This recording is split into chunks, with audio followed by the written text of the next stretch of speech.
Hi, welcome back to Pulp Science Fiction. If you enjoy my content, please consider hitting the like button. It's the only way the YouTube algorithm notices me. The Stone Cat by Miles J. Breuer, MD.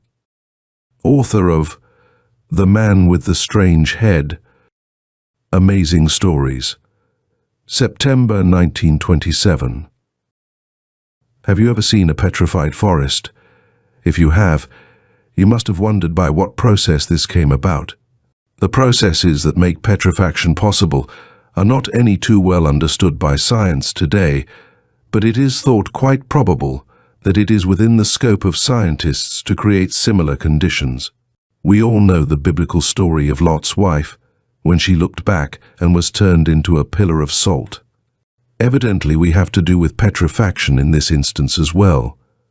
You will enjoy this unusual and interesting story by the author of The Man with the Strange Head.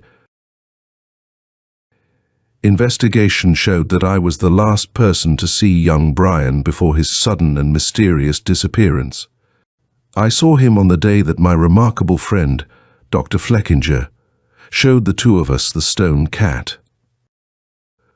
We found the doctor working in his laboratory, a big airy room with the sunlight gleaming brightly on the myriad things of glass and polished metal.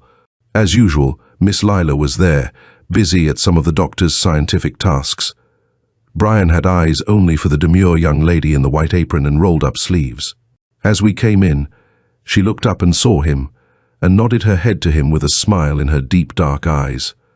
Brian wished the doctor good morning, and then went over to where she sat cutting sections on a microtome, handling the gossamer like paraffin ribbons with a consummately delicate touch. I walked over to the other side of the room, where the doctor was working with some petri dishes and a microscope, and exchanged greetings with him. Dr. Fleckinger went on with his work, and such was his concentration that in a few moments he had forgotten about me. He was pouring a black liquid on some lumps of flesh in the petri dishes and watching them blacken and crinkle, and then he teased out pieces to examine under the microscope. For a while he gazed abstractedly at his notebook. Then came the uncouth thing that makes me shiver when I think of it.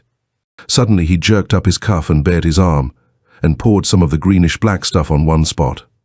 The effect was hideous. The flesh blackened and shriveled, and his arm shuddered. He regarded it for a while. Then, seizing a scalpel, he passed it quickly through a flame, and with one sweep cut off the blackened skin and flesh. He put on a compressed dressing to stop the bleeding, and went on unconcernedly with his work, totally oblivious of me standing there and shuddering. That was the kind of man he was. I was afraid of him.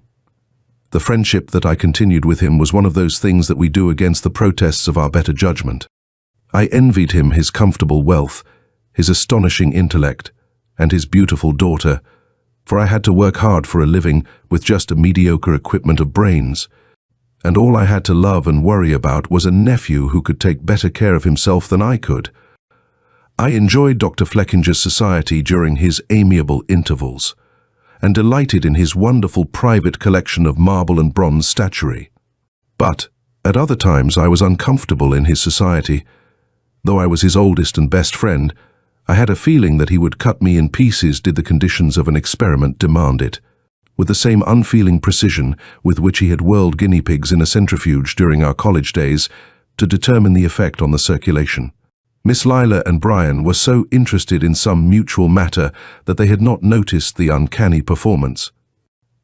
In a quarter of an hour, the doctor seemed to have come to a stopping place in his work, for he put it aside and entertained me so pleasantly that I forgot and forgave his previous abstraction. It was when Brian and I were taking our departure that he showed us the stone cat. It was on a low pillar, in a room with a lot of small sculptured figures. I did not look at it much, yet it stuck in my memory, and sticks there yet, haunting me when I try to think of pleasanter things. It was natural size, of some black stone, and was no doubt an admirable piece of sculptural art with its arched back, straight tail, and angry appearance. But I didn't like it. Brian hardly noticed it, but Miss Lila stood on the stairs and shuddered. The 3-year-old girl of Dr. Fleckinger's housekeeper was toddling around the room after her mother, who was dusting the statuary, and seeing us looking at the cat, came over to join us in her small, sociable way. Spying the cat, she stopped suddenly, looked at it a moment, and let out a wail of lamentation. She continued to weep piteously until she was carried out, crying something about her kitty. As I went out, I wondered why the stone figure of a cat should make me feel so creepy and cause Miss Lila to shudder and the child to cry. Brian and I parted at the corner of the block, and that was the last time anybody saw him. He was missed from his office and his rooms and the places he usually frequented. His affairs hung in suspense. A case which he was to try the following day had to be put off. And in the evening, an opera party with whom he and Miss Lila had engaged a box waited for him in vain. The newspapers blazed out in big headlines about the utter and untraceable disappearance of the prominent young lawyer. I had never taken any particular interest in him. That was to come now, for the responsibility of investigating his case would devolve on my department. One thing about him perhaps held my attention, and that of many others. He was the successful suitor of Dr. Fleckinger's daughter, Lila. The list of young men who had unsuccessfully aspired for this honor was large, and my own nephew Richard was among them. It was pretty generally known that it was the doctor himself who stood in the way. He made it so uncomfortable for the young fellows who tried to get acquainted with the girl that they desisted. Richard, who was pretty hard hit and spent a good many despondent months after his defeat, told me that the selfish old devil cared less about his daughter's future than he did about his own whims. So, when young Brian, by his persistence and his gracious ways, continued not only in the favor of the young lady, but also in the good graces of her eccentric father, there was a good deal of speculation as to why he, particularly, had been selected. My nephew, Richard, who was a sergeant in my department of the Detective Bureau, came to me and asked me to assign him specially to the investigation of Brian's disappearance. I did so gladly, for I had to admit that he was clever, even if most of the time it was difficult for me to believe that the golden-haired lad was really grown up. "I am looking up Brian's contacts," he reported.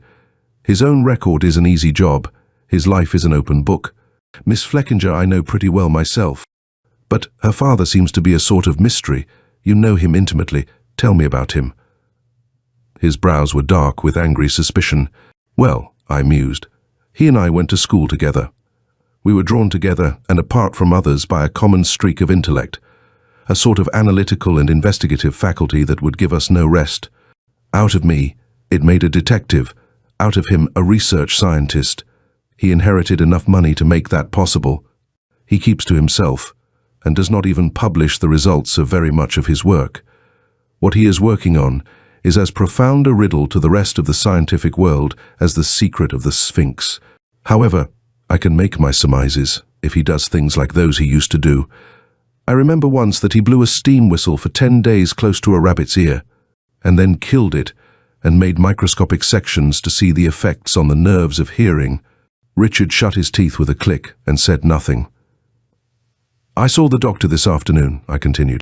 "He takes a queer attitude toward this affair.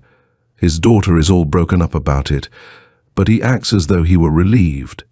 He remarked something to the effect that he was glad that he wouldn't lose his daughter after all. Then he had the nerve to ask me if I wouldn't come in to see a new statue which had just arrived. He was all enthused about the statue, and I left in disgust." "He's a smooth brute," Richard said. "He worked hard on the case. I saw him seldom, but when I did, I noted that he was losing weight and growing haggard. He was taking it seriously because he had not lost his old affection for Miss Lila, who was so intimately connected with the case. Perhaps his motive was to make her happy, even though he knew he had to give her up to his rival if he ever succeeded in finding Brian. Or perhaps some deeper suspicion drove him on through those long, discouraging weeks. A number of other good men on the force spent a great deal of effort in going over the problem, but no light was shed on Brian's disappearance. Then one day a young Frenchman was admitted to my office. "I would wish that you speak French," he said politely. "I'm sorry," I said. "What can I do for you?" "You desire to know where is the Monsieur Brian?" he asked, speaking slowly and finding each word with evident effort. "There's a big reward out, and it's yours if you tell us," I said shortly. "I have hopes, Uncle, old dear," he said with an astonishing change in voice and manner. breaking out into Richard's well-known grin, with a hat on and a change in it. "You old rascal," I shouted. "You certainly fooled me."